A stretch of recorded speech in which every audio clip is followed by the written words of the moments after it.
మీరు ఒక నిర్మాత, ఒక డిస్ట్రిబ్యూటరు, ఒక ఎగ్జిబిటరు. ఎగ్జిబిటర్‌లో మళ్ళా multiplex owner, single theatre owner. ఇంత విస్తృతమైన ఈ పరిధి ఉన్నటువంటి వాళ్ళు ఇంకొకళ్ళెవరు లేరు మనకు తెలిసైతే ఇండస్ట్రీలో. సో, అందువలన మీతో మాట్లాడుతున్నాం. అయితే ఈసారి మీరు ఇన్ని పాత్రలు మీరు పోషిస్తున్నా గూడా ఎగ్జిబిటర్స్ తరపున ఎందుకు మాట్లాడుతున్నారు? ఎగ్జిబిటర్స్ తరఫు నుంచి ఎందుకు మాట్లాడుతున్నామంటే వాళ్ళ దగ్గర రీజన్ ఉంది. వాళ్ళు లాస్ట్ 10 ఇయర్స్ నుంచి పర్సంటేజ్ అడుగుతున్నారు సింగిల్ థియేటర్స్కి. ఆల్ ఓవర్ ఇండియా పర్సంటేజ్ అయిపోయింది. హైదరాబాదు, ఆంధ్రాలో లేదు, తెలంగాణ, ఆంధ్రాలో. అందుకోసం పోరాడుతున్నాం. పాపం బాగా మొన్నటి వరకు ఓకే ఉంటే పొజిషన్, కోవిడ్ తర్వాత చాలా బ్యాడ్ ఉంది. ఆ సింగిల్ థియేటర్స్ నేను కడతలేను అన్నారు. లేదు, నా దగ్గర 35 థియేటర్స్ సింగిల్ థియేటర్స్ కట్టాను, ఇంకా పై కట్టున్నాను. మల్టీప్లెక్స్లు ఎక్కువ కడుతున్నానంటే అట్లా ఆఫర్ వస్తుంది. మల్టీప్లెక్స్ది ఆఫర్ వస్తే కట్టాలి. ఇంకా సింగిల్ థియేటర్ ఏమైపోయింది అంటే ఒకటే పిక్చర్ ఆడవచ్చు అక్కడ. మల్టీప్లెక్స్లో 4 సినిమాలు ఆడుకోవచ్చు. కొంచెం అట్రాక్టివ్గా ఉంది అని. ప్లస్ మా బ్రదర్కి బాగా షోకు, ఇంటీరియర్ బాగా చేయాలి ఇవన్నీ. This you can show it in multiplex. Single థియేటర్లో అంత చూపెట్టుకోలేడు కదా ఆయన టాలెంట్. సో దట్స్ వై ఎక్కువ మల్టీప్లెక్స్లు, తక్కువ సింగిల్ స్క్రీన్స్ చేస్తున్నాం. బట్ బేసికలీ వాళ్ళు మ్యాటర్ కొంచెం రీజన్ ఉంది. దట్ ప్రొడ్యూసర్స్ ఆల్సో యాక్సెప్టెడ్, ఏదో ఒకటి చేయాలి. బ్లీడ్ అవుతున్నారు, ప్రొడ్యూసర్స్ కూడా బ్లీడ్ అవుతున్నారు, డిస్ట్రిబ్యూటర్స్ కూడా బ్లీడ్ అవుతున్నారు, అందరు బ్లీడ్ అవుతున్నాం ఇక్కడ. నేను ఒక తరఫు మాట్లాడతలేను, బట్ వీళ్ళు కొంచెం ఎక్కువ బ్లీడ్ అవుతున్నారు.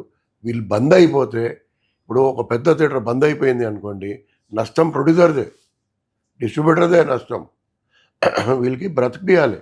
అట్లీస్ట్ దే షుడ్ సస్టైన్ కోసం పడుతున్నాం, ఇంకేం లేదు పర్సెంట్. అయితే సార్, దీంట్లో ఒక ఫండమెంటల్ డౌట్ అందరికి వస్తున్నది ఏంటంటే, ఒక పక్కనేమో అసలు థియేటర్స్కి జనాలు రావట్లేదు, బిజినెస్ పడిపోయింది, కలెక్షన్స్ రావట్లేదు. ఇలాంటి ఒక నేపథ్యంలో బిజినెస్సే లేని చోట మాకు షేర్ కావాలి, మాకు వాటా కావాలి, అసలు ఏమైనా ఉంటే కదా వాటా. అసలు దేనికోసం ఈ వాటా అడుగుతున్నారు? అసలు అక్కడ ఎంత ఉంది వ్యాపారం? ఏ వాటా?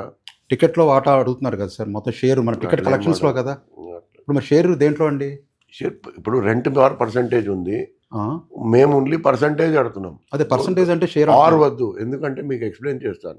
ఒక థియేటర్ ఉంది, 50 lakhs నెట్ చేసింది, మాకు 5 lakhs రెంట్ ఇచ్చి 45 lakhs వాళ్ళు తీసుకోపోతారు.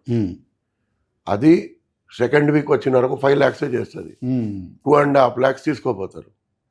అప్పుడు మాకు వచ్చేది 7.5. ఓవరాల్ చూస్తే మాకు వీక్లీ 3.5 వచ్చింది, 375 వచ్చింది. పర్సంటేజ్ ఉంటే ఏమవుతుంది అంటే, మాకు ఆ ఫస్ట్ వీక్ ఎక్కువ వస్తే ఆ థర్డ్ వీక్, ఫోర్త్ వీక్ కూడా మేము భరిస్తాం.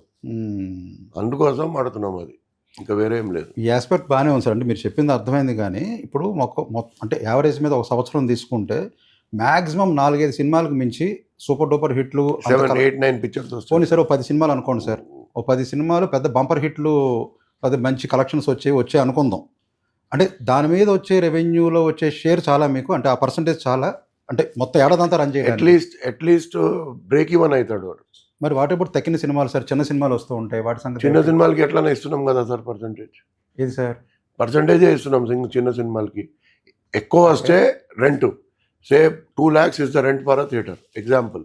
ఫర్ వన్ వీక్ అండి. 1 week 4 lakhs నెట్ చేసింది అనుకోండి, మాకు ఆ 2 lakhs రెంట్ వస్తుంది. 3 lakhs చేస్తే 150 ఆయనకి ఇస్తున్నాం, 150 మేము తీసుకుంటున్నాం. 2 lakhs చేసింది అనుకో, 1 lakh చిన్న సినిమాకి ఇస్తున్నాం కదా. అచ్చా, ఆల్రెడీ అప్పుడు మాకు లక్షనే వస్తుంది. ఆర్ ఉంది కదా సార్ ఇక్కడ. ఓహో, ఏది మా చిన్న సినిమాల వరకు 6 ఉందండి? 6 ఉంది, ప్రతి సినిమాకి 6 ఉంది, పెద్ద సినిమాకి కూడా 6 ఉంది. ఆ 6 తీసేసేయమంటున్నాం. ఓహో, అంటే ఇంక రెంటల్ సిస్టమ్ లేకుండా మొత్తం పర్సంటేజ్ అని అంటున్నాం కాదు, అందరూ అంటున్నారు. మేము దానికి ప్రొలాంగ్ చేస్తే మా మీద పడిపోయారు వాళ్ళు. ఎట్లా మీరు పెద్దవాళ్ళు ఉండి మాకు చూస్తలేరు, మీరు మేము బంద్ చేసేస్తాం అన్నారు.